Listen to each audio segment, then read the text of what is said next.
Hello and welcome to UK Cowboys Fans TV. As you may have noticed, Mike is normally hosting tonight, but he's having a wee bit of technical difficulty, so he will be with us just shortly. But as always, I'm joined by the man, the myth, the legend that is Lauren. How are we, my man? Oh, doing not too bad, doing good. Bit shaken up by the news about Dave Hellman leaving the Cowboys, but at least he's not going too far down the road. So, Yeah, I mean, it's a great opportunity for him. We on it, like he's like you said, he's not going to be like moving away from Cowboys Nation. He's still going to be reporting. So, for anyone that doesn't know, our good friend and long-time employee of the DallasCowboys.com staff writer Dave Hillman is going to be moving on to pastures new. He's taking a new position at Fox Sports covering the Dallas Cowboys. So, massive congratulations to Dave. And yeah, after watching the Talking Cowboys, I think was it the Talking Cowboys podcast yesterday? Cowboys break. That's the It one. was Sorry, quite emotional. Yeah. it was. It was quite emotional. So, you can tell Amber was getting quite emotional, getting quite a bit teared up, and that as well. And yeah, like even though I'm going to see Dave anyway in December, but even just watching that, I was like, man, that's pure getting me the feels. You know what I mean? So Oh, I know. I don't know how you could watch that without actually being affected by it. yeah, So, yeah. just So and no, and, and nobody's, as Derek says, there's maybe inter-office politics, but Dave's never part of it. He's no, always he pretty much kind of went his own road on that. He, like in a way, and Dave, I don't know, he did have always that little bit of rebellious side to him when it comes to being in the building. Like for every time I've mm, been to the Star and seeing that, he always had that kind of whatever, like just kind of like getting on with the job, what type of thing, working hard, like so. Yeah, but once again, massive congrats to Dave. And Dave, if you're watching, be sure to go and check your mailbox because I have sent you a wee gift. So should be on your way in the next couple of weeks. So there we go. But yeah, back to the Dallas Cowboys just in general. We're still waiting for Mike to kind of take over the realm here, and I'm trying my best yep. because he's the one that's got the whole set list of what we're to talk about today. So and we're pretty much free balling at the very moment. So obviously with OTAs, minicamp, well, minicamp kind of finished a little bit early, as we may have noticed. Yes. And I don't know if you noticed on social media, I think it was Nick Ralston that actually posted the video of the guys at Top Golf in Frisco. Yep. So, and what's your thoughts on the golf technique? I haven't actually seen the video, so you'll need to elaborate a bit more on that. But Well, it's more about this sort of social aspect and absolutely. building the chemistry within the team. So um, Yeah, it's something you have to do every year. I mean, even absolutely. you'll know from playing with the Pirates that you have a Yeah, new intake. You have guys dropping out all the time. And you've just got to try and get used to them, learn some of the little foibles and intricacies in a social setting so that you can use it when you're on the field and you have an understanding of a better understanding of where they need to be on a play or whatever. So, absolutely. um, And like yourself, Lon, you've played as well. You played for the Edinburgh Wolves back in the day, and it's for me like when I came at like this is not to say as much of a comparison, but when I first joined playing for the Pirates, it's like you're trying to learn nearly every individual's name, what they're about, what their position is, and beyond that. Like, and when you really think that break that down to if you're having a whole squad to go out and you're trying to get to know them, try and get that chemistry going, it's a lot of relationship building within a short space of period of time. So these yeah. wee days out or whatever and that is so crucial and fundamental. People can complain and say they should be focused on football. I totally agree, but without the bonding outside of football and get to know the person, just get to know them as a person. There's more that I don't know, like that no psychological, like get to know like that, like you know what I mean, like you like say for example like Dak and Dalton Schultz, they have that security blanket along with each other right now. So obviously they two have been working quite a lot off season and stuff like that. So I think that does play a big massive part to that. And I was on the Stargang, which is now called the Pick Six show. Pick Six Sports. Sorry, I do apologise. Big shout out to Nix and Spoonie at Pick Six Sports. So I was on there last night, and and J Tuck came on the show as well, and coming live from Dubai. That's amazing. So just to put this in, and I know I'm jumping over the gun here, but just to put this in perspective again. So here's me about 4 o'clock in the morning so in our time here in Scotland, right? Yep. Then you've got Spoonie, who's in New York. Then you've got Nix, who's in Dallas. And I can't remember where Matt, which is Professor O, big shout out to Professor O. I can't remember whereabouts in the States he stays again, but then you've got J Talk, who's even more hours behind. Like he was literally like 3 hours ahead of me, like 7 a.m. So you could see the whole. It's world international. But anyway, but as I was saying, back to the point, it's like, so I was on their show in the early hours of this morning or last night if you're in the States. We were kind of talking about the team bonding and stuff like that, and everyone's kind of in that mutual agreement where it is very fundamental. We do need that. Yeah, I mean, if you go back to you need to almost put it into a sort of military context, and all the guys have to barrack down together, at least in the early stages. And I mean, if you go back to some of the best armies, going back to the Spartans back in ancient Greece, they basically lived together from the age of 5 years old, and ate together, fought together, slept together, all that sort of stuff, and not literally, obviously. But obviously that's how you build your team, so that especially when things do go wrong, nobody starts turning around and backbiting each other or whatever. So absolutely. Talking about my computer again, are we? Oh no, and I was going to introduce you back in there, but now you kind of spoke already. That kind of ditches that idea. It's like, so Mike's back, everyone. Yay!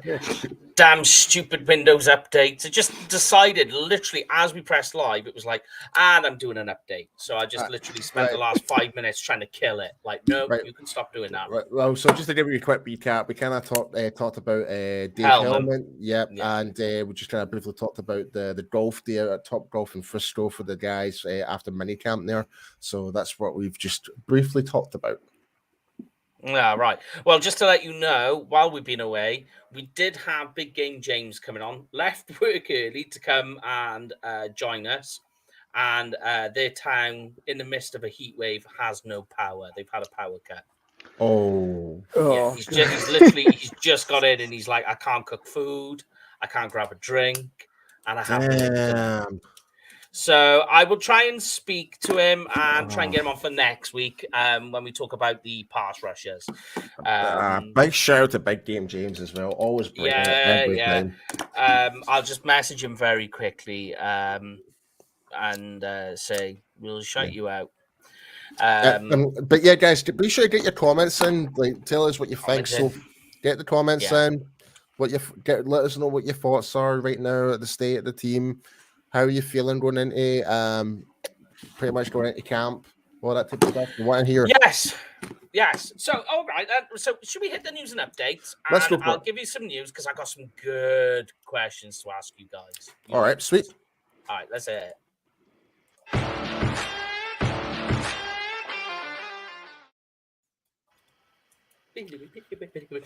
Okay, so first of all, we already posted on our social media about comments made about Dak running the ball more.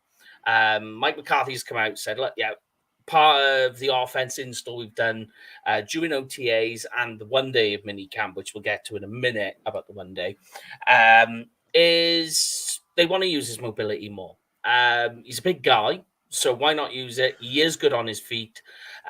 One thing I did notice, I don't know if you guys noticed this though, that he's looking awfully lean. Yep. Yep. And it's been confirmed by his brother as well. Okay. I do like a bit of Tad. Yeah, so Tad made the comment. I think it was Mike. Oh, Mike. I can't pronounce his second name. Mike starts with a G. He's Gelkin. NFL. Gelkin. That's the one. Mike Gelkin. Mike Gelkin made the report, and Tad Prescott made the comment saying, "It's like, yep, sure does." Because I will say one thing. I don't know what you guys think. That the last couple of years, like he is quite a big guy. He's a muscular guy. He's put mass on for sure. Yeah. Like, on the top half. Oh no, I think he has. Like when you really think, I think he was bulky on the top half. He's put muscle mass on, but he's got rid of whatever. He's I'd hazard he's probably about 8, 9, 10% body fat, maybe if that. Yeah, and you think like, go on. Sorry, didn't mean to interrupt you. And it does seem to be a sort of a character of Mike McCarthy's teams that they are not necessarily big lumbering oafs as they used to be in the sort of 80s and 90s.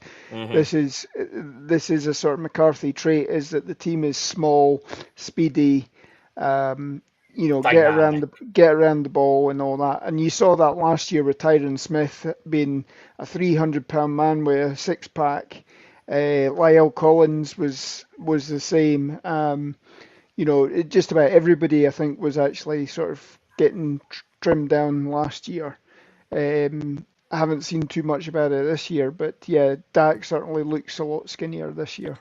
Yeah, and you think what that's going to do? Sorry, Paul, I'll let you interject now. But I was just going to say quickly what that will do, not just his mobility and his agility, but think about how that helps him in avoiding sacks. Exactly, and I made the point of this to a Professor O and Nick the early hours this morning. I joined the show and we were kind of talking about this, about the run play option. And and this is going to, if not anything, it's going to take the pressure off our offensive line for sure, because they're not going to be getting as blitzed all the time. That's one. It's also on Dak as well, and it's going to keep defenses more thinking about to see if Dak's going to run the ball or like whatever. Is going to take off. It just opens up more opportunities for like more effective plays. So I am well and truly up for that. 100%. Yeah. And here's one for you. I don't know if you guys noticed this as well, right? While we're on the subject of lean, because nobody's writing about this, right? I noticed one thing as well, and it was during a interview we had. Demarcus Lawrence. I knew you were going to say it.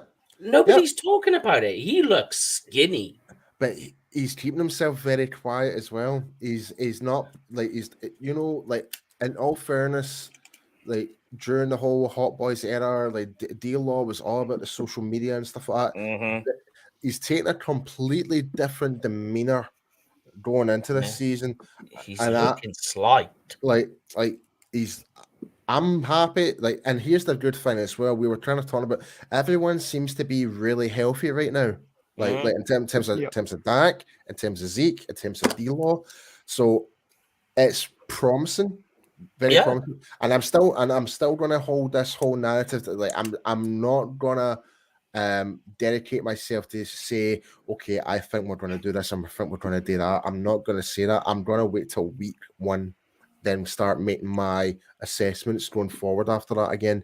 Because because we've got training camp to go, anything can happen, and I don't want to be putting myself in the pedestal and saying, oh, you said this, you think you're going to be Super Bowl champs, all that stuff. Like, nah, we can't be doing that. We need to go by what our good friend Brad Sham always says: take one game at a time. Yeah. But I mean, you know me, I just love to analyze every little piece of it. I know, dude. I know. That's me. That's me. But yeah, I mean, here's the thing why I like D-Law looking that way is when you think back to early D-Law, early Dallas Cowboys D-Law, and like the Lions playoff game when he gets like back-to-back fumbles against Matt Stafford, to end the game. When you think he was slight then, he was skinnier, and I think that's just going to do wonders for him in terms of, because at the moment you think as a bigger defender, you put some weight on, you kind of lose that bend and that edge. Suddenly he starts to get that back. Well, same could be said for Cameron Jordan right now for the Saints. Yeah. He's a prime example. He's bulked up, but you're not seeing him as being like, he's still disruptive, but you're not seeing the bend as much anymore. You're not seeing that change of direction, that sharpness as much in him. But is it because it's becoming more of a power threat in terms of the bull rush and stuff like that, and more power moves in terms of the hands? Absolutely. But in terms of if he's on the weak side of the ball, it could be the exact same scenario for D-Law. I like it. I like what I'm seeing so far. Because I tell you another thing, something we wrote about last week as well on our social media was Tony Pollard in his usage. A lot of 20-man personnel, shifting Pollard out into the slot. I know they're down wide receivers at the moment for various reasons. But I like the move. That's something I'm looking into and quite enjoy. A name that's popped up as well this week, one of Paul's favorite names, is Sam Williams. He's making splashes. He's from OTAs. First day in, and I made all my notes here a minute on the one OTA we have. Mate, you're making it sound as though I am actually completely fully against Sam Williams, which I am not. I know. I am. Like just for our listeners right now and viewers, it's like I do not hate Sam Williams. I just was not a fan of the fact we drafted him in the second round, but because we drafted Tolbert the third round, it kind of makes up for it. So I'm okay with it. But at the same time, if he can improve on the things that I've flagged out, which is being too upright when he's actually, which is fine, something that can be fixed and actually improve his. No. I mean, fine, you saying that. Do you know what I mean? Yeah. And if he can improve his bend, then great. And I'll be more than happy to eat humble pie. More than happy to. That's one thing we love to do is like we like to be proven wrong as fans. Like to be wrong. We love to be wrong. Yeah. Yeah, and I mean the one thing you've got to like about Sam Williams is the interviews he's given so far. He knows he's coming in as a novice almost. He knows he's got a lot to work on. He has potential. He has traits that Dan Quinn loves. He actually looks like a Micah Parsons 2.0. They actually put them side by side. They almost look like they're from the same mother. I think quite a few people have actually commented that sort of they look like twins and what have you. Yeah, it takes a while to see it, but once you do, you can't unsee it. Yeah. And if you can get them playing off each other, a slimmed down D-Law, you've got Golston, who's put on 20, obviously we'll be discussing later on the defensive line. Golston's put on about 20 pounds of mass. He's obviously looking probably more to be a three technique tackle more than anything absolutely. else. This defense, I mean, if on obvious passing downs, I mean, bringing Dante Fowler as well, you could practically have everybody in that defensive line just flying to the ball. Like that NASCAR defensive line, the NASCAR. Yeah. I like the NASCAR setup. I like that. I think it's and it worked for Seattle when Dan Quinn was there, so it could be something they're moving towards. I would say. But yeah, I'm with you all the way. Here's a question for you guys. Are we ready to start when we've seen Micah Parsons do what he's doing? Are we ready to start the Micah Parsons defensive player of the year yet?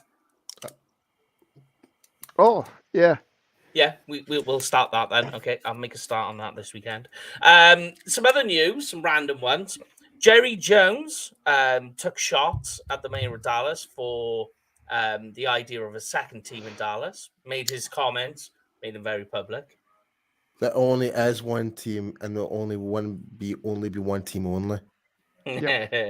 Oh, sorry, I was talking about Sam Williams as well. Just so you know, he had in his last practice, and this is unofficial, and I know it's not in pads and in shorts and t-shirt, 4 sacks. That included 3 against Matt Woletsko, 1 against Terrence Steele. So it's just something I just wanted to add in there. But here's the most important one.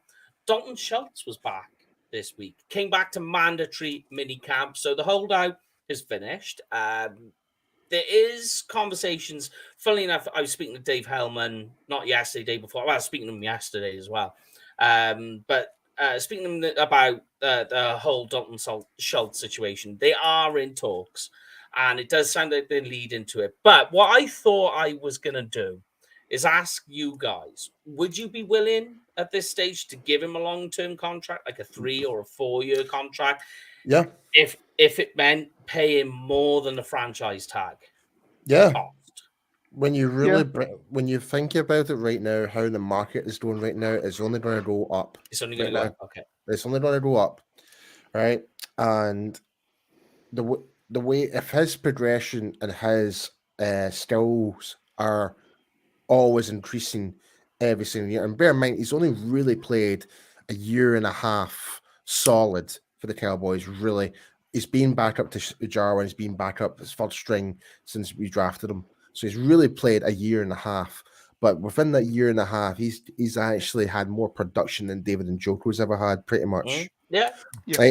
And that's another thing as well. Like people will say, "Oh, if he gets paid more than Njoku, it seems a bit too much." But like if you were to categorize all the tight ends in that list, like your Kelseys, your Kittles, and Gronks, and whatever, and then you've got the 2 tight ends. It's in New England are all pretty much in the exact same salary. Like when it's like 13.2 million. That's Hunter Henry and someone else. I can't remember, but like if Schultz was to get that, then that's fine. But the next tight end after that, who could be, I don't know, it could be a new contract negotiation for Kittle. He may actually go up and set the new record or something like that. So it's only going to go up. So if we can try and nail it down as early as we can, then fine.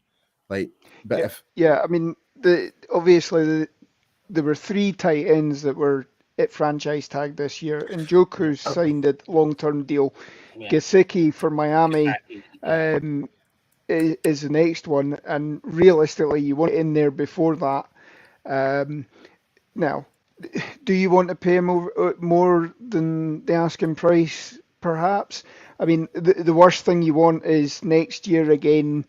He balls out this year, and you're in another sort of Dak Prescott situation where it's either tag him, and you got to pay him 20% over the 11 million, so you're probably talking about 13.5, 14 million.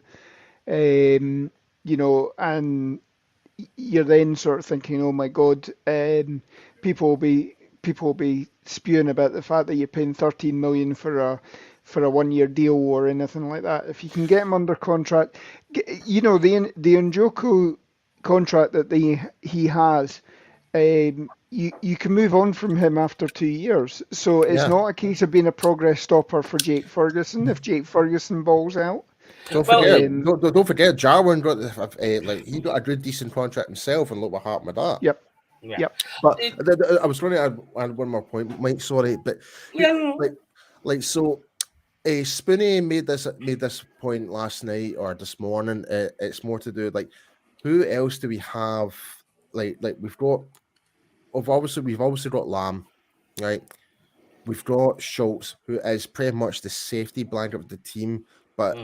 Who else is there out there that can actually come in and actually probably earn that type of money or fill that position up? Like you can say, yeah, we brought in Jake Ferguson, but he's nowhere near going to be that same level as Schultz is right now. Like because of his development, like he's going to have to develop to get up to that level. So, and in that case scenario, it's like if we take Schultz out of the game, who are we going to put in to be that safety blanket essentially? There's no one when you really do think about it, because we're Gallup's out for, he's on the way back to recovery. Tolbert's out as well, so essentially Talbot's back in.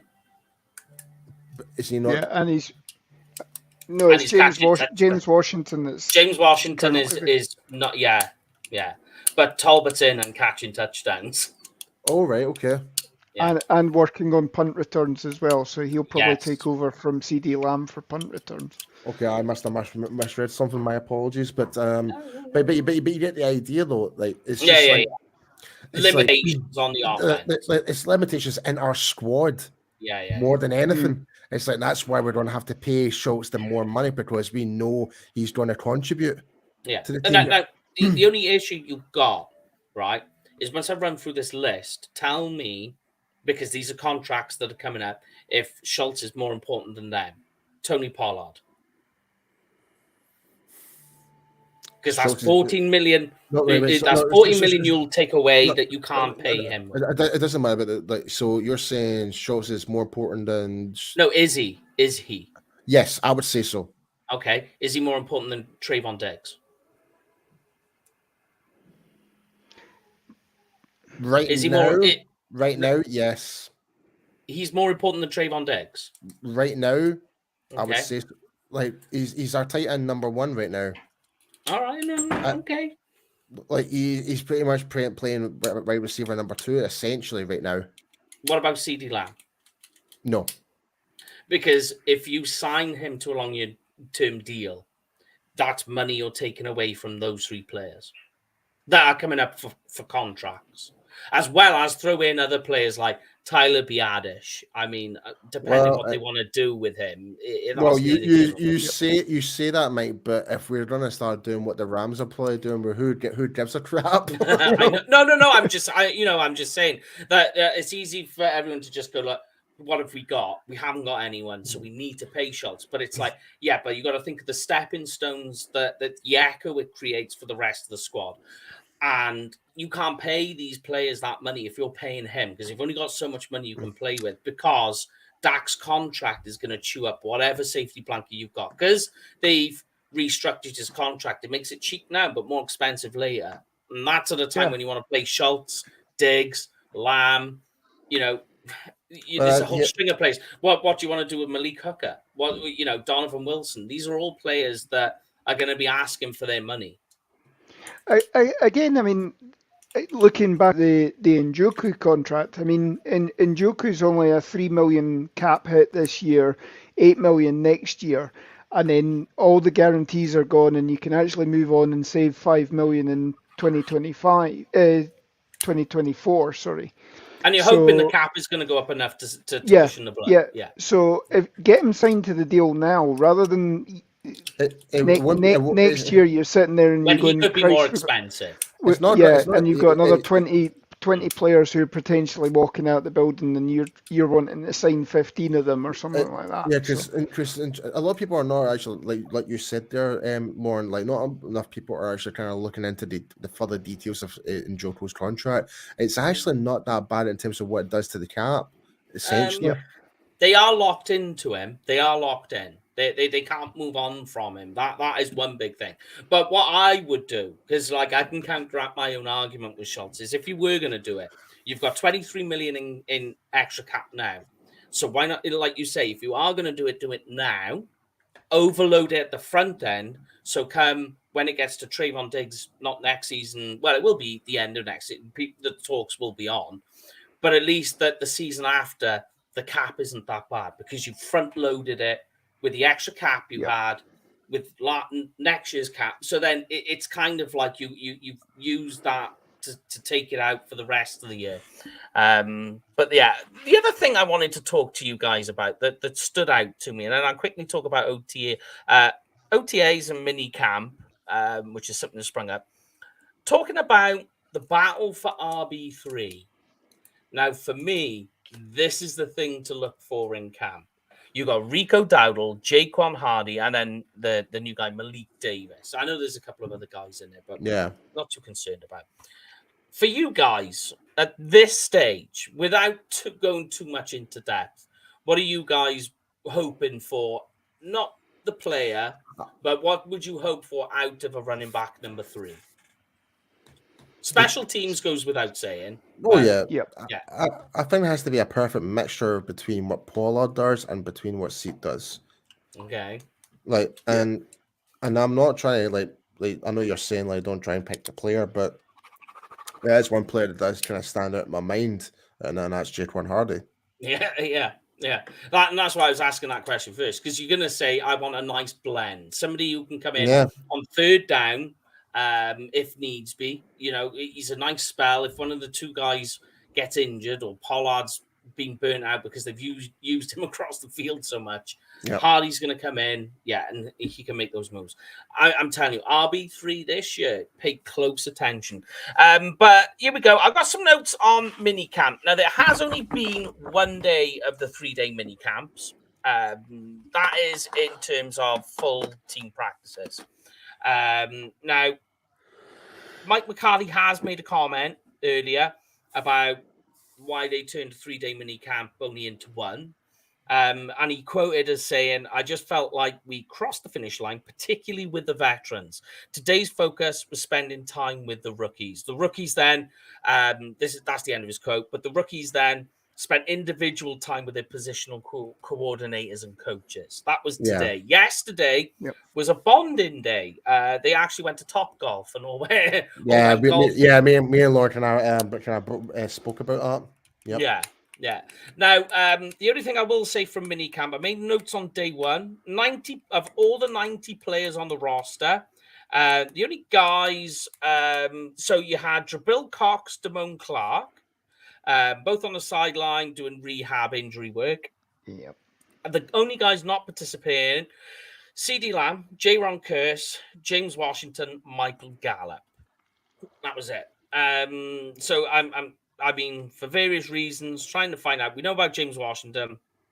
Lamb and Curse is a bit of a question mark there, and they're keeping a bit of a tight seal on that. My other notes, Tony Pollard worked as an outside wide receiver, which was quite interesting. So not even in the slot, was on the outside. Still, they used him as a running back as well, but lined up several times outside. Good one was Jalen Tolbert catching a 2-yard touchdown pass in the red zone. And red zone seems to be a focus at the moment on the install because they did struggle last year. Conversely, on another red zone play, out comes Trayvon Diggs and takes it the other way. He got his hand on the ball another 2 or 3 times. I didn't write that down. Some interesting notes, mine. Simi Fehoko continuing on. I wouldn't say it's a massive step up of what you said, like from what I've been hearing. Like, it's progression. Like, because he actually went on a pure decline from training camp last year and didn't even get to see any game time. Not even really on special teams. He didn't even make that, like, get on that. So for him being like, what was he, a 4th round draft pick last year? 4th round. Simi Later. was he not 5th? Yeah. 5th round. I think he was later. It was right. Well, anyway, for him, he was day 3, a day 3 pick. Yeah, well, it was a day 3. Yeah. So the point is, though, he does still have a lot to prove, especially now that we've brought in these young guns like from the undrafted free market as well. Like, they're the rookies. They're the ones that are trying to push a 1-season-year veteran out the door, essentially. So he's got a lot on his plate right now, and he needs to really step up. So, but from what I'm seeing in the reports, it has been small, gradual progression. So he's making mistakes, but that's where I want the mistakes to happen is on the practice field. Yeah, I think there was one play. In particular where it was. I think his biggest problem was the separation. That was one of his biggest ones, and he did manage to get away. And I think it was on Anthony Brown, and he did get, and he was pretty much clears open in the end zone, and he just dropped the pass. And it would have been a touchdown essentially. It was a concentration drop. It was. It really was. Yeah. Yeah, in the easiest degree. Another guy I noticed, LVE, mind you, he's been making a bit of a splash, but TJ Vasher as well seems to be the the wide receivers making moves at the moment. We spoke about TJ Vasher in the wide receiver. You were with us on that one. So he does have a long way to go. But there is that. And Tyler Smith is just doing Tyler Smith things. Whether he's tackle or guard, he's just doing it, which is good to see. The only other note I did make, which was quite interesting, was kicker Jonathan Garibai. Kicking no goalposts. yeah, he was kicking. He did make a kick at a post, which he did. The only other one I did make is at 53 yards. He was making kicks, and when he hit the post, and I was like, wow. Yep. So that's quite impressive. But do you guys think when we get to Oxnard, they'll have another kicker on the roster just for competition, or do you think this is going to be the way? They're going to have to. They're going to have to. Like especially if you cannot go into camp with just one kicker and expect them to guarantee them the job without anyone on the back of them to try and make the team. I mean, we had what was it last year? We had Red the Leg and we had Kai Forbath. I would have thought bringing Kai Forbath would have been the greatest thing ever, because I thought if Forbath was actually outperforming Red the Leg, then you would have kicked him out because he's in the higher contract. But but it seems that Bones stuck to his guys. So despite his injury. We've got 90 players under contract at the moment. We have the exemption for Isaac at the moment, so we potentially can sign another person.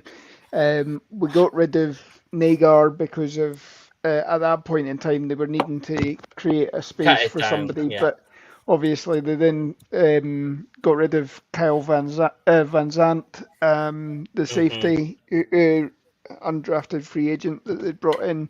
That and a linebacker to IR.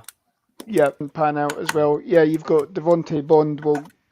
Well, he'll remain on the roster until they get to training camp, and then make a decision there. Yeah. But yeah, there's potential to sign somebody.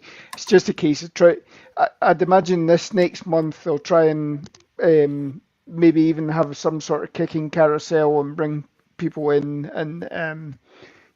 Have street free agents coming in and having kicking competitions to see who does well and signs on with camp.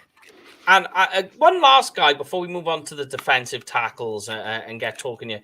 A guy that we'll talk about a bit more once we get to the cornerbacks in a few weeks' time is Isaac Taylor Stewart. He's having a bit of a good run. Yeah, he's having a good run at the moment. So a guy we'll keep an eye on. But shall we guys move on to what we're here for? The defensive tackle positions. And lucky for us, we have two guys that play defensive tackle. So should be really, really easy to get through this. Now, personally, I do love the whole scouting thing. I love scouting defensive tackles. It's so much fun to watch. Oh yeah, and it's the trouble I think a lot of people get with defensive tackles is because this is like a fantasy football and a stat-driven league. People always look at defensive tackles, go tackles, sacks, pressures, tackles for losses, and go. And you're just like, well, no, it's quite selfless position when you think about it. That really you're there to give yourself up so that other people around you can make the play. So I think people sometimes look at it the wrong way. I don't know what you guys think. Do you think it's the fantasy football thing that comes into play? I think so, and I think it's obviously they don't. Again, it's not a sexy position for for commentators. Madden used to obviously he liked the big boys. He liked obviously Nate Newton on the offensive line. Defensively, like guys like Vince Wilfork for the Patriots. Yeah, for the character side of it, But I mean, as you say, I mean, particularly the one technique is never going to compile the stats. But the only people that it actually matters whether he does a good job or not is the coaching staff. If Yeah. he's doing a good job and he's taking on the double teams, allowing the defensive ends to have a single man, Yeah. even the three technique. I mean, again, going back to when I played one technique, and we had a really fantastic guy, James Carr, playing. He ended up playing for Scotland as well. He was playing three technique defensive tackle, and I mean he was so fast off the ball that because I was taking on the double teams, he was getting single covered, and they were having to use running backs to come up and chip him. No. And then that just left that took basically four guys out of the play, and our defensive ends were rounding the ball, linebackers on an occasional blitz, and that's. Go on, Paul. I just realised we forgot to cover something just early on in terms of news, and it is Dallas related in a way. It is Dallas related. It's more to do with the FIFA World Cup. The announcement for if Dallas gets selected as a city is 3 p.m. Central Time. So right about now then. Yeah, so we might find out if Dallas is going to be hosting the World Cup. No, don't say that's going to be another trip. I can't. We're doing too many trips, especially with Ireland, with the college and everything else. But anyway, I agree with everything you said, Lorne. And they do have to give themselves up. And I like a statement I heard before was how clean your linebackers are is a good signal to how good your defensive tackles are, and it's quite true. I know we spoke earlier as well about the NASCAR defense, which is something they could implement if they want to. They do have the guys to do it. But let's start off, first of all, guys, with the veteran defensive tackle on the Cowboys roster, Tristan Hill. Now, he's only 24 years of age. Contract year this year for him, 1.5 on the cap from UCF, taken in 2019 in the second round. If you remember, it was our first pick because we gave the first away for Amari Cooper, who's no longer on the roster.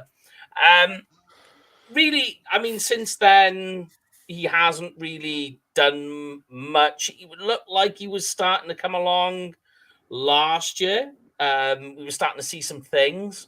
And then just sort of it because he started the season late, not until week 9 or week 10 because of the injury. The season before was very much the same, and we were like, "Ooh, we got something here," and then it died out. But we did start to see something with him, and the Vegas game, the Las Vegas game, is one that sticks out with me with Tristan last season. But I think really with Tristan Hill, I think it seems to be he's so hot and cold. And I don't even mean by game. I mean by snap. That this guy will be running hot for one snap and disappear exactly on the next one. Because this guy, he's got the snap anticipation, if you watch it. But I can remember doing it, watching tape on him. And, like on the little clicker on the bottom to just move one frame along and back again. Yeah. And I was doing that with Tristan Hill, watching him come off the snap.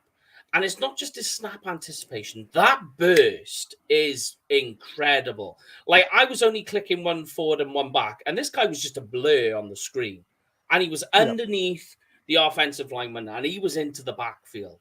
But he was going past this offensive lineman in just one click as I'm trying to move the frame along. And it is incredible to watch. But I think everybody's issue with him is, one, is availability, and the other one is consistency. I don't know what you guys think with him. You kind of, sorry, Lauren, you go first this time, mate. Well, I'd say you'd hit the nail on the head. I mean, obviously, when he was coming out of college, the critique was that obviously it was a change of coaching staff midway through the season, or midway through his college career.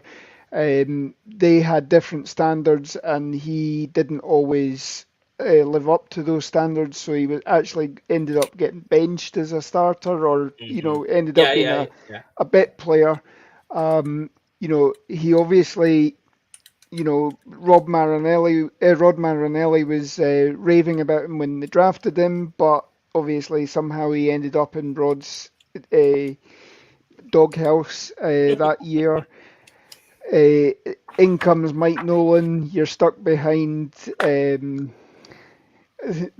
big fridge that we talk about. I won't mention his name, but Paul's already shaking his head at that one.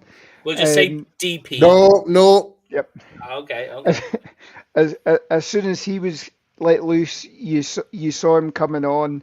Only then to go back down with the, he went out that same game with Dak. His injury was there as well. And then you come back in last season, he didn't get activated until about week 10 because he started on the blessed. And again, you saw flashes of it towards the end of the season. A lot of that is, it takes a while again to get blooded and get used to the whole speed of the game and everything like that. Yeah. So, particularly when you're coming off injury, and as they're talking about with Dak, where this year that Dak's going to be running the ball more now that he's got a bit more confidence in his leg. This is going to be something that Tristan Hill will be looking forward to as well. That should have a bit more confidence on that. But I think he's probably looking at on the outside in this year. And again, as we've discussed, when we have these intra-squad scrimmages against the Broncos and the Chargers, if at any point in time we're looking to make a trade with anybody, I think Tristan Hill probably could be a bit of trade bait for something else. That's a good point, yeah. I mean, it is crazy because when you think about it, the whole time he's been here, there's never been there's not a lot of conversation with him.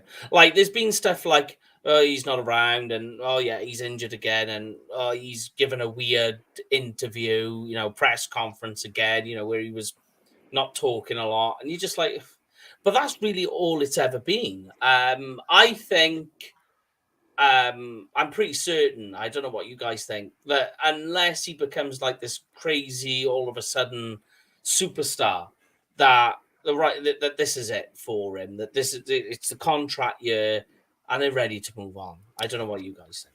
I think the Cowboy. I think he's on the last straw. Like we're going to talk about another guy we've just brought in, and that's Big JR. John Bridgeway. Yeah. Like so, like even though the Hill's classified as a defensive tackle, he can play nose if he wants to as well, but the way I'm kind of seeing things right now, I've already made my mind up who I think will actually be in the 53-man squad. Yeah.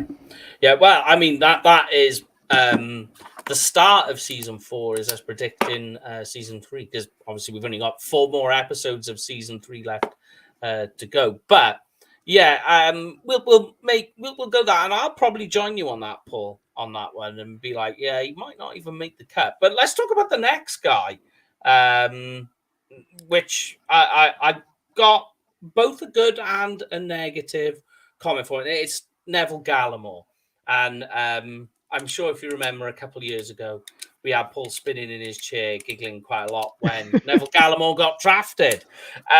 So he's 25 years of age. He's in the 3rd year, which is very important. I always say defensive, offensive lineman. There's certain players where you want to give them 3 years.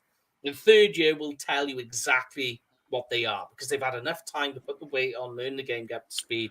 Defensive lineman, certainly. So 3rd year of a 4th year contract. 1.2 mil this year on the contract, on the cap, from Oklahoma, taken in the 3rd round in 2020. Now, here's what I'm going to pose straight to you, Paul. This, I think, is probably the most important year of Neville Gallagher's career. 100%. 100%. Like, if he's kind of, like, since he came back from that injury last year with the elbow. Yeah. Like, the hyperextension, yeah. Yeah, the hyperextension. When he actually featured at the tail end of the season, he was disruptive. He was making plays. He was. So if he can continue on that form going into it, they have a good off-season program, make sure that arm's really nice and rested up, go on feeling nice and heavy. Honestly, I am willing to bet on this. Watch out for Gallagher this year. Watch out for him. This is the guy to look out for this year. Is my boy Neville Gallagher. Well, I'm going to stick up for him at this stage, right? Because all right, he was injured, and it was a nasty injury, and I can remember it happening in the preseason, and all of us was on here talking about it, like, crap, because we needed a guy like Gallimore. But I was going through just some of his stats and everything, and then one of the things I went to was his snap count, right? Now, this is where I have trouble, where I think the narrative has been a little unfair to him, that he played 61 snaps last year as a nose tackle. He's not a nose tackle. That's not fair. You can't do that to him. You can't do that. Get bad results, right? He's a true free tech, pretty much. No, he is. Yeah, I agree. And what's ironic is the 3 games where he plays nose tech. He did get pressures, which is mad to say. But he can play the one tech as well, but that's still classified as defensive tackle. But if you put him down to as a 0, that's when you're still proper full on nose. That's what he was doing. Yeah. He's not that. He's definitely not. He's not. If you line him up as a 0 rather than as a one tech, like he needs to be half a man into the gap. He needs to be. Yep. He's not a 2-gapper. No. Well, if he's playing from the free tech position, then yes, he can. Yeah, possibly.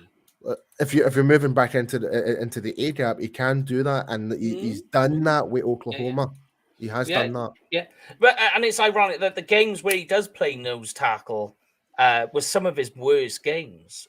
In terms of even tackling, he had some of his worst grades. And it's no wonder if you're not comfortable playing it and you're not big enough and you're not able to shed. Because bear in mind, you're hat on hat with a center who's going to be one of the bulkiest guys in the middle there on your offensive line. It's hard to shift. Yeah, and this is where I do like this is no shade to Adam Durdy or Dan Quinn because in general they've done a fantastic job in terms of turning everything around. But I still do. It kind of seems to be a common thing throughout the Cowboys, not just in defense but in terms of offense as well. It's like who are we putting in at these certain positions?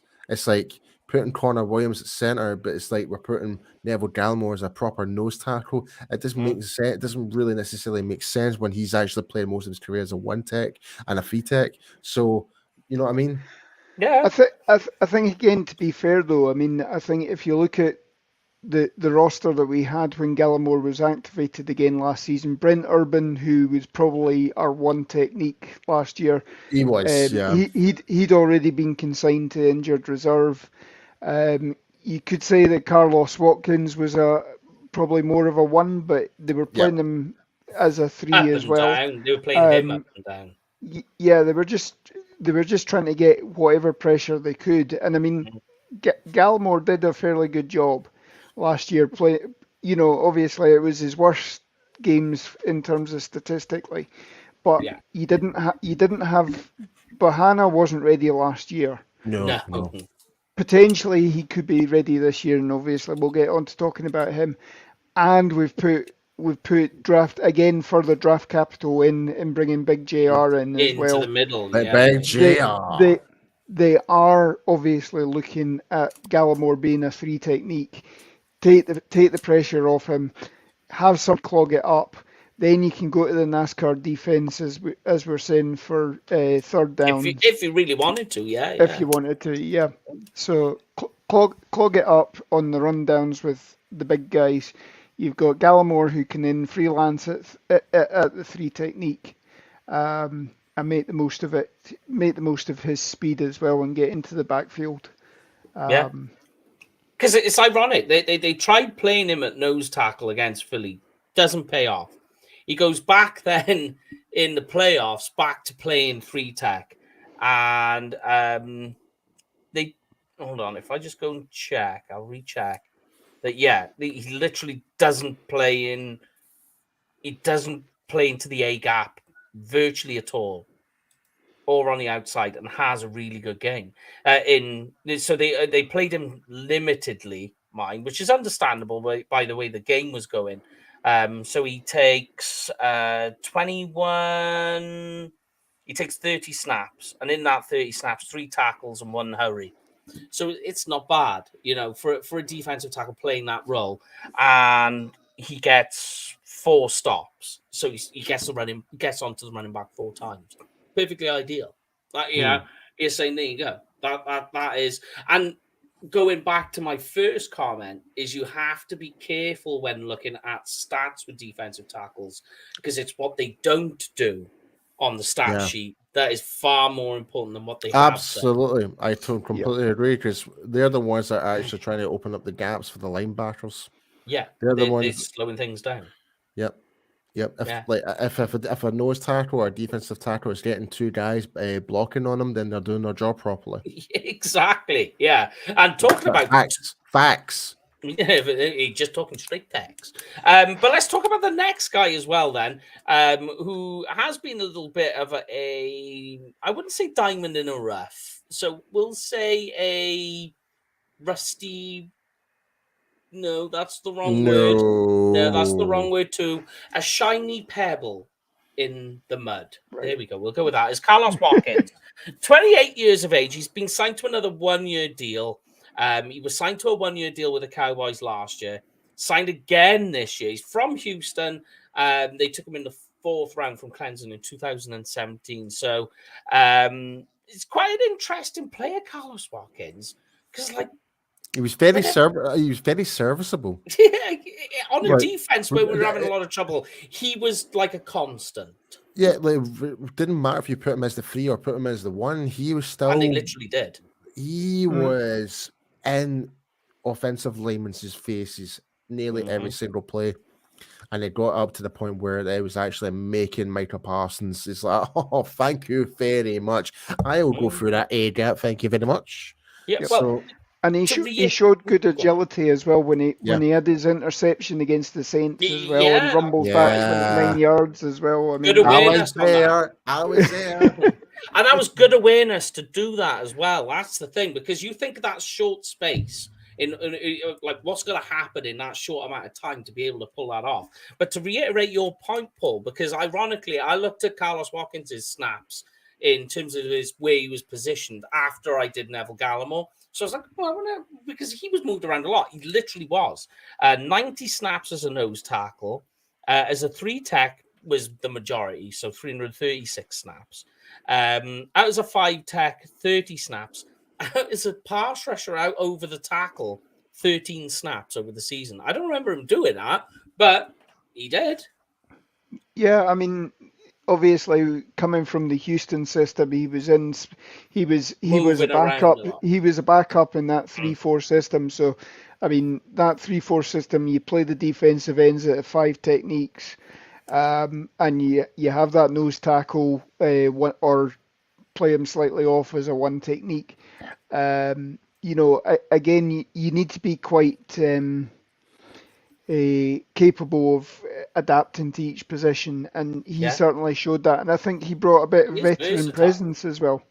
Yeah, he brought a bit of veteran presence. I mean, because him and Brent Urban were the elder statesmen on that interior defensive line last year. So yeah, and he doesn't seem to bother him either if it's an odd or an even front that he's playing in. That he knows how to use his movement skills and the area that the offensive line is using him, which is really super important. Obviously, going against him is age, because for a defensive lineman, he's starting to get a bit long in the tooth now. You think by the time he finishes, he's going to be crouching 30 by the time next season kicks around, because I think he's like 28. He's like 28, and maybe I can find that out, like when his birthday is. He's like 28, and I think he turns 29 in like November. So you think if they keep him next year again, he's going to be 30 when you get into the playoffs, which I know there's some defensive tackles that managed to make a career of it into their 30s, but it's very few and far between. What are our expectations, though, with the current way the roster's built with other defensive tackles? What are your expectations for Carlos Watkins this year? Let us know at home too, guys. Yeah, guys, get your comments in. Like, if you're on Twitter, guys, be sure that you need to jump into either YouTube or onto a Facebook feed if you want to leave a comment. But on you go, Lauren. Just initially, he is 29 now. According to Over the Cap. So obviously his birthday's been fairly recent, and if you were thinking he was 28. I'll have to double check. I can't remember. Yeah. I think his birthday's December or November. Right. I think, yeah, I mean, he's still, you do need that veteran presence, and I think, that's something he can provide.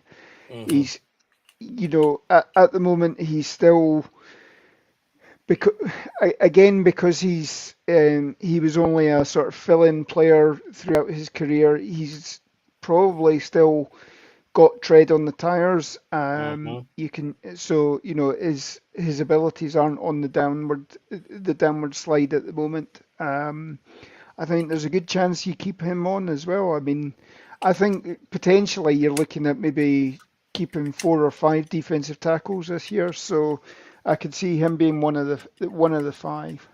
Yeah, but I think they'll keep him certainly. He's worth it. Let's look at the next guys. So really, these are the next group of guys. So not rookies anymore, class. So we'll look at Osa Odigizua first of all, right, guys? I pretty like. Do you guys think plays the nose? Yes. He's got to play the 3 tack. He has to be. He has to play the 3. Yeah, it has to be the 3 tack. Big shout out you said. Big shout out to Marcus there, man. Always bringing it. Yep. Yeah. But yeah, let's talk about Osa Odigizua. Now, the thing that stands out to me is I'm going to have to eat my words from my original comment about not looking at the stat sheet, because Osa Odigizua ended up finishing the season as a rookie from the defensive tackle position, playing the 3 tack, with 3 sacks and 38 pressures. Now, I knew he was having a good season, but I was just like, really? He had that many? 26 tackles. I almost said sacks then. 26 tackles. To add on top of that, 19 defensive stops as well, which is insane, right? Now, bear in mind, Osa pretty much played all of the preseason snaps. They really put him through the ringer. I think there's a lot to work with there.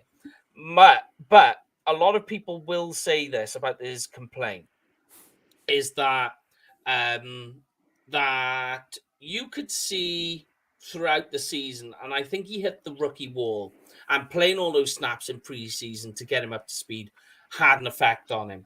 Because as the season progressed, you could see he was fatigued. I don't know what you think. Sorry, who are we talking about here? Sorry. Osa Odigizua. Osa, right. Okay, right. Yeah, I mean, obviously he did hit the rookie wall. I mean, these guys are, when you're in college, you're used to playing only 10 games, having a month off, then going off and playing your college bowl game if your team's qualified for one, then you go off and you get yourself ready. Yep. Okay. Go on, carry on. Hey, we still beat Georgia a couple of years ago, but yeah, that's true. You then go off, you spend 2-3 months getting ready for the draft, which normally involves you lifting a lot of weight, getting down, being able to perform drills that you're never actually going to use in terms of, 40-yard dash, that sort of thing, which obviously you're hoping to bring your stock up. Then, it's a case of you go straight into OTAs. You're not ready for OTAs. You've got to then build yourself back up for the rigors of training camp, playing all these preseason games. Then you get to sort of week 9, week 10, and that's it. You hit the wall, and I think he certainly did this year. And then couple in the fact that obviously Gallimore was activated again then. Tristan Hill came in as well. Yes. That gave them a chance to spell him a bit more. But yeah, I mean, obviously, at the beginning of the season, as you say, what was it, 36 pressures? I mean, I do remember watching some of the games in the early part of the season, and you're going, Christ, he's two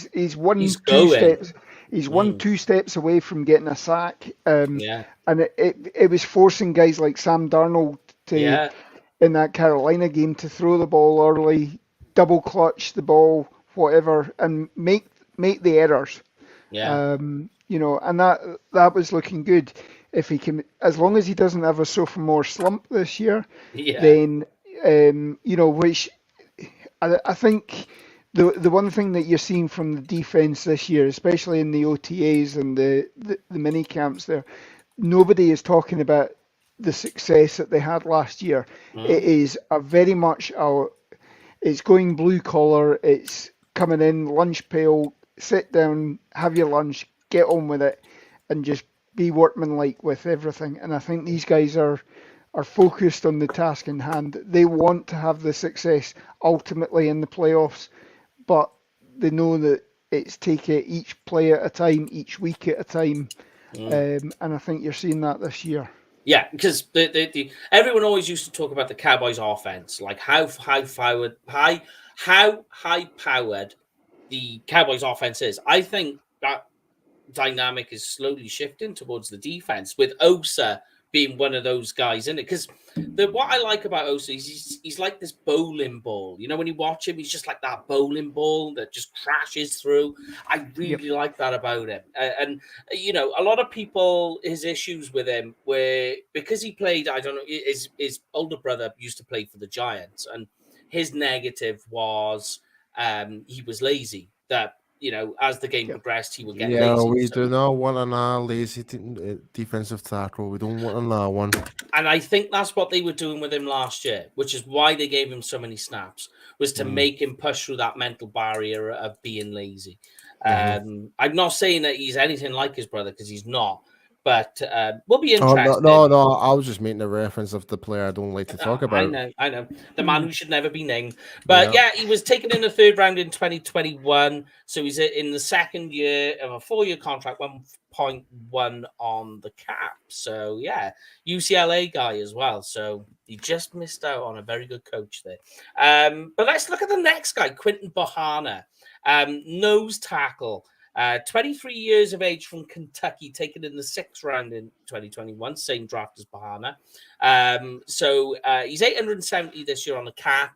What are you guys, your expectations for Quentin this year? Because he's got a bit of competition, which is the next guy we're going to talk about. He needs to step up. Plain and simple. Step up. Plain and simple. Do you think he had a chance to be able to display much, though? Last year, no, I don't think he has. And I think obviously, again, perhaps what the coaching staff were thinking is that he being drafted in the 6th round. Yeah, the Cowboys normally get a few diamond in the rough in the 6th round, but you know, you're drafting on traits. Yeah. And you know, obviously, one of the things that they drafted him on was the size that he can provide. Yes, they've brought in Bridgeway as well this year. I could see them, you know, spelling each other, them being the rotational one techniques this year. But I think Bohanna, I mean, if he's adapted well this off season with the whole strength and conditioning program, lean down a little bit, not too much, but still, you know, able to play that one technique better. It remains to be seen what he can do in camp, but you know, the vision is that him and Ridgeway will be challenging for the start in one technique. Absolutely. Yeah, that's what I was going to ask you, and I'll ask you this then, Paul, right? Because I know Lorne was saying to it, you know, the spell situation. They got John Ridgeway. So he was taking Big JR, Arkansas guy as well, which Jerry is obviously going to be loving. $760K this year on the cap, taken in the 5th round. Right now, here's what I have, and tell me what you think, Paul. I think depending on how Quentin Bohanna has developed, because that we can't attest to, the competition is between these two. But John Ridgway is basically Quentin Bohanna, but with better mobility. I would say something a bit more than that. He's got more nasty about him. And that And too, and we've already witnessed that between him and bloody Josh Ball having a scrap. Yeah. So that to me wins me over already, because and Lauren can speak for himself on this as well. Because if it's for me, like I want my guys to be end up having Nasty. that nasty competitive streak. Like it's gonna like cause a lot of like struffles and stuff like that. It's all name of the game. Like, man, that's it. We need something just to kind of like who's not willing to give a flying F, pretty much. Because they're both going to be playing that nose tackle, so that the run stopper in the middle. I can't personally see them having the two. I just don't see it. I don't see. I think they will. I think they will. I don't think they will. You can't afford to have both. Unless one of them, maybe Ridgeway, maybe if it shows some diversity on special teams. That's the only way I can see it. No, right. So how many guys are we going to cover more? Because I want to kind of break down who I've got as the guys I think is going to make the roster. Yeah, well, we'll do that episode 1, season 4. But we got defensive end next week. So we got 4 more episodes left for season 3. So it's defensive end, linebacker, cornerback, safety. Because for me, like, you still need a backup nose tackle regardless. You still need an R one. Okay. I would still rather have Bridgeway than as a one. Due to the volatility of position, yeah? Exactly. Yeah. Right? Okay. Like, and like so the free tech, then you could probably drop them more flexible in and out, more towards so. And if it really comes to it, you can shift them at like take the nose tackle out as the 0 and put in like a Watkins as your one tech, for example, and have that more dynamic of a forefront or whatever. So, I mean, I really do see like we will need a back at like a second stringer at every position, regardless this year. Like, and I'm not just talking about even D line. I'm talking about everywhere. We'll need a second string for everything. Like, and this kind of goes back to saying what we were talking about, like we were talking about in the news and stuff like that, in terms of the kicker competition and stuff like that. Yeah. Like obviously we're going to be keeping one kicker in the 50 man squad, but we're still going to need another kicker for competition. But in terms of this though, going into the 50 man squad, like I think it's going to be 3 nose tackles and 3 defensive tackles. It's going to be in that roster. I think the main thing as well is that, and this is building on what Paul's saying as well, the Cowboys teams of the past, of the recent past, you've had great guys as your starting lineup. You haven't had the depth this year, and perhaps it started last year as well. You've got the depth this year. You've got guys that can come in and contribute. And as Paul says, you need the quality. You need that quality as a backup for injuries and everything. So I can see Bohanna's keeping the job here. I can see Bohanna and Ridgeway perhaps playing the one technique, and then that allows Watkins, Odigizua and Gallimore. And we've not even got on to talking about Golston yet either as well. So Golston, I'm saved for the defensive end. Right. Okay. Right. I will say this about Golston. Right, he is a guy you can still have as your defensive. He 100%. Right. Yep. He is going to be primarily as a defensive end, but I do see him being shifted inside on the rare occasion. You want to use like that slanting defense. He's going to be utilized like the next like a Tyron Crawford scenario. Yeah. If you want to, if you've got like that slanting defense that you want to bring in and you want to put Golston in, perfectly ideal because the mismatch that creates. That's perfectly ideal. We'll talk about Dalton next week because he's somebody we do need to focus on because a lot of when we talk about player development, that guy is like right at the I've top got a of the lot. list. I've got a lot of hype running for Dalton right now. Personally, and I know Jamie is a big fan of him, and he likes him very much. So I like them. Hopefully, we'll get Big Game James on next week, and we can screw that over with him. But let's talk about the last two guys and tell me what you guys think if they make it or not. So the first one is Josiah Bronson. He was a free agent from the Saints. He's on a 2-year deal, $860K on the cap this year. They did not behold it to him at all if they do decide to move off from him. He's a restricted free agent in 2024, by the way. He was an undrafted free agent, played Washington University, the Huskies. And the other guy is Austin Fayalua, undrafted free agent this year, $780K. He is an exclusive right free agent in 2024 from Oregon. Any of those guys you think are going to make a push, practice squad, rotation? I'm not entirely too sure, but congratulations on pronouncing his name, by the way. That is a wee bit of a tongue twister, to be honest. Especially with everything else. Aye. I had a close one the other day on a different one. On a different show.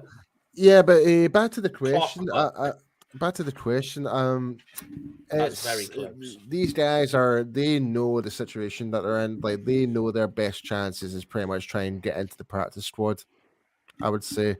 Like, and this is not me trying to sugarcoat it or anything like that. This is me being straight up about it. Yeah. So, because when you've got the guys like as your first stringers, you could probably say it could be a mix up between Gallimore and Watkins, or it could be whoever, depending on the scenario of how we run our defensive line. If it's going to be a 3 front or a 4 front or that type of hybrid defensive line, who knows? But they know their backs are against the wall, and if they're going in there to try and set an example, they have to go up and show up big. They need to outperform the guys that we've just been talking about all night. And speaking about our mystery person that's just arrived here, Mr. Austin Powers has just commented, hey, back in the building, royalty, like UK Cowboys royalty. But I know Austin, he did play in one particular game. I'll try and find out. He played in week 4 against Carolina. And he played in 13 snaps, and in those 13 snaps, he got 2 tackles. Yeah, I mean, he basically he's looking at, as Paul says, he's looking at probably a practice squad and hoping that he gets activated at various points throughout the season. I think he would really need to ball out during camp to unseat anybody that's above him. Same with Bronson as well, to be honest. I think Bronson was like a filler to just like to cover them, to be a safety blanket if everything went apart. Don't forget that being said, it's like, who knows, we could still, like, I know the Jones family have said we could still make some more acquisitions to the team, stuff like that. It could happen, but it's like, if we do, then it forces these guys more out the window, really. Yeah. If they do take anybody on, I see it being linebacker. It has to be, because we're so, because in terms of the numbers we've got for labor are very short right now. Yeah. And you think, like, primarily as well, when you think of like special teams, it's usually made up of linebackers, you know, those guys further down. Because, like, if you're not going to use linebackers, then you've got to use wide receivers. So then think about your wide receiver core we got now. And you're just like, no, I don't want to do that either. So you need linebackers on the roster to cover you at least for that. But yeah, you know, we'll wait and see what happens with these 2 other guys. Austin, I think, is the guy that could be the guy that hangs around on a practice squad, perhaps. Who are you talking about? You talking about the defensive tackle, or are you talking about our good friend Austin Powers? He sticks around. He's always around. Yeah, so it's good to see you always coming back on the show, my man. hope you're well, good man. Returning names. We love everybody. As we always say every week, guys, you are our MVPs. But that is it for the defensive tackle position. So next week is defensive end. Like I said, when we get to the O-line, as we did last week, it's defensive tackle, defensive end, linebacker, quarterback. You just go, wow, this is the best bit of doing this part. As now. Yeah, it starts off slow, because you do the quarterbacks and you're like, yeah, what can you talk about? And then you get to this bit and you're like, oh, yeah, I love this. So yeah, next week, and then we are slowly winding down season 3, and then season 4 of this show's kicking off with a brand new look and feel and everything. You're gonna love it. So yes, guys, we will be wrapping it up slowly here, but we are not wrapping up for next year, 2023. Make sure to go on our social media to check our package deal for once in a lifetime experience for anyone wanting to travel outside of the United States of America. We've got a great deal for you guys. Go check it out. And if you're going to a game this year, book it through these very lovely people here, and make sure that you told them we sent you. And lastly, here's all the other guys we all know and love. You know and love them too. That's why we tell you to follow them. But that's it, guys. How do you think that went? Feel good? Felt good. Well, I will do say before we finish off on a later note is has anyone seen the new logo's trademark logo? The new what? The Eagles have changed their logo. Yeah. Oh no. I saw the Saints have brought out a new alternative. Lovely. I was going to say it looks nice. I have to admit. I just want Dallas to do an all white helmet or like the all blue helmet or something like that. Yeah. Like just give us something a bit different, like rather than the silver and the blue star. Like I know we're very traditional, but we need something, But anyway, it's close enough. It's close enough, Austin. It's close enough. But either way, both of our logos are absolute trash. I will say that. Anyway. Yeah. Talking of logos, we'll have a new one too for this show. That's all. Yes. Yes. So, shall I say this? Actually, yes. Yeah. So, as you know, for season 4, we're going to rebrand this back to as UK Cowboys Fans TV, because this is what it's all about. We are UK Cowboys fans. We don't want to kind of make it feel like it's two separate entities. We're going to combine it as all as one, because that's what we are. We're the UK Cowboys fans, and we're just here to talk about it. And as when it comes to season 4, we're going to have a nice new layout. Well, not new layout, but nice new graphics, nice new introduction style. And yeah, it's gonna be half-time and during the season, half-time and full-time discussions. Oh, that as well. I did not know that one. Yeah, I spoke about it here on Twitteration unit. I did. I did speak to you about it. I can't remember. I can't remember. You talk about it off air. Anyway, guys, we will leave you to it. Have a nice weekend. See you next Thursday where we talk pass rushers. These guys are going to take it all out. Later. Catch you later. Go Cowboys. Yeah, have a great week, guys. Catch you next week.